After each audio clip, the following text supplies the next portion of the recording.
Hey, what's going on, guys? Today I'm going to be going over something that's a little complicated. So what I want to talk about today is a lot of people, when they first start learning programming languages, it's difficult to make the transition into making your skills applicable to a useful project. And oftentimes the best way to develop these skills and implement them into useful projects is to work on smaller projects. A lot of time what I see is difficult for people is coming up with an idea for a project. So today I'm going to go over that, how to get yourself going into a project that's helpful for you and that applies to your skill level, no matter what skill level you're at. So this is going to apply to people who are new to programming, learn their first programming language, and they need to know where to go next, or people who are learning new programming languages, new libraries, new extensions, who already have experience before and want to expand their skills in maybe a different language or something. So this video aims to provide methods for expanding your current programming knowledge in a specific language, whether this is your first language, you're learning new languages. So the methods in this video can be applied to any skill level and anything that you're learning related to programming, and you can expand on it in whatever way you want. So it's one thing to know the technicalities of a programming language, and it's completely another skill to be able to apply that to something useful. A good programmer isn't technically a good worker.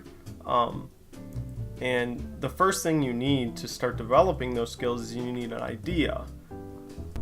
So this is where Project Euler comes in. I discovered Project Euler my freshman year at high school.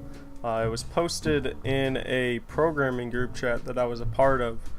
So what Project Euler is they post a number of different mathematical problems that you can solve every week. And this is really a good starting point for coming up with a project idea.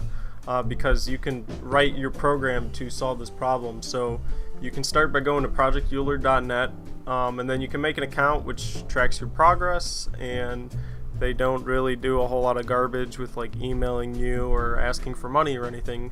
So it's really nice. And basically what you can do is when you start that, you can get access to the archives, which will show you all the problems that are posted already. So it's really nice because it applies to a lot of different skill levels, and you can kind of guess how hard they are based like comparing problems that were posted at the same time, how many people solved them. But the best thing about it is that there's algebra problems, there's calculus problems, there's problems that specifically pertain to computer science. So it's a really good tool to use. So once you pick up a project or a problem, you can start working on it. And the best place to start is to try to understand it. So whether you have to write it down on paper, or if you can imagine the solution in your head, or if you want to write pseudocode for it, start somewhere, figure out how you're going to solve the problem, and once you do that, start writing your problem. So once you started programming, and once you think that you've printed out the right answer, you can go to the Project Euler website, and there's an area that you can enter in the code and see if you got the answer right. If you got the answer wrong, run over your code again, make sure everything makes sense, read over the problem again. You may have misunderstood the problem. You may have had a logical error in your programming, which means that you wanted the program to do one thing, but the way you wrote the code wasn't the way, it didn't do what you wanted it to do. But the program didn't crash, like you didn't write the code improperly. And if you do get the answers right, it actually opens up a form for you on Project Euler, and you can discuss with other people how they found the answer. And this is really important that you go and look at how other people solve problems, because another thing that you can do is try to, as you get better at programming, you can try to solve the programs in a more efficient manner for the computer and for yourself as a programmer.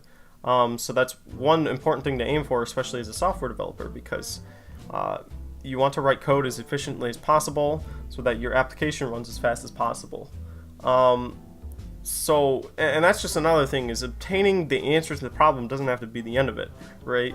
So if you're, let's say you want to, touch up on your UI development, or you want to do some sort of networking, you can always start these projects, get the answer, maybe make a calculator for it, maybe make a web plugin that allows you to send data packets to your server, and it'll give you the answer back depending on what the problem is.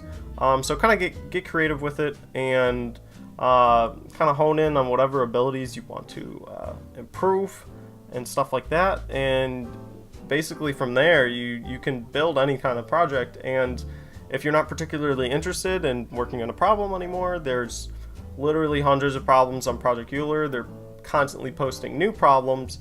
So you shouldn't run out for a really long time, and by the time you've done all the problems, you're probably experienced enough where this isn't going to really affect you that much, and you'll be working on bigger and better things. So I want to thank you guys for watching. I hope that you found my video helpful, and if you did, please sure to leave a like below, and if you have any questions, please feel free to post them in the comments. And thanks for watching.